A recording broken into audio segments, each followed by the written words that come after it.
বিওলো app থেকে বুক এ call কীভাবে বিওলোরা করবেন সেটাই আজকের আপনাদের করে দেখাবো।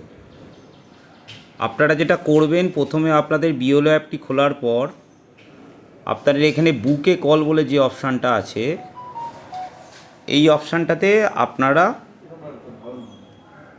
প্রথমে ক্লিক করবেন।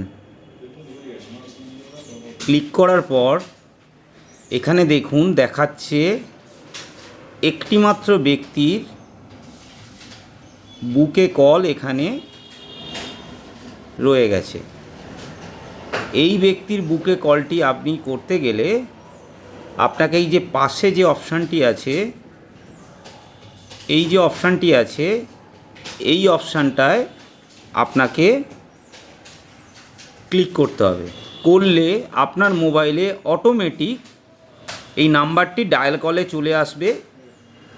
তারপরে ডায়াল কলে চলে আসলে এই ভদ্রলোক বা ভদ্রমহিলা যিনি আছেন তাকে কল করতে হবে। কল করে জানতে হবে সে কী জন্যে কল করেছে। যদি কল করার পর তার সঙ্গে কথা হয়ে যাবার পর আপনাকে আবার ওই অপশানে গিয়ে যদি কথা বলে থাকেন তাহলে কন্ট্যাক্ট এই অপশানে তাকে ক্লিক করে দিতে হবে। আর যদি না বলে থাকেন বা যোগাযোগ করতে না পারেন তাহলে সেক্ষেত্রে আপনাকে এই আনঅ্যাভেলেবেল অপশানটাকে ক্লিক করে দিলেই আপনার বুকে কলের কাজ কমপ্লিট হয়ে যাবে। ধন্যবাদ।